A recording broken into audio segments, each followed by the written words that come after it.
నిజంగా మా తప్పటడుగుల్ని సరి చేసుకోవడానికి మీరు ఒక సూత్రం సార్, మీరు ఒక సూత్రం.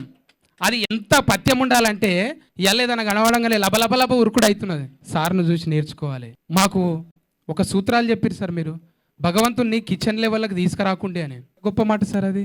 అంటే నేను అది తిన్నా, ఈడున్నా, ఆడ తానం చేయలే, శుభ్రంగా లేను అంటే మనము తల్లితోని కూడా ఒక్కొక్కసారి మనం పరస్కమాడతాం, అమ్మా నేను దొంగ నువ్వు పోలీస్.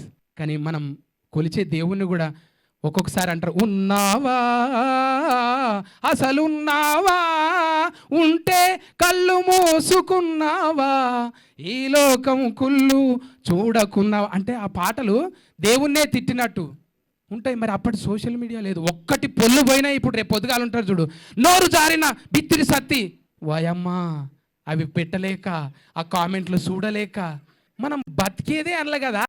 మన బతుకులనే జోకులు ఉంటాయి, మన బతుకుల పాటలు ఉంటాయి, మన బతుకుల ఎన్నో పరాశకాలు ఉంటాయి. ఒట్టి పరాశకానికే పరాయి దేశం పోయినట్టు ఫీల్ అవుతుంటారు. అవన్నీ దయచేసి చేయొద్దు. ఈ కెమెరాల సాక్షిగా అడుగుతున్నానండి.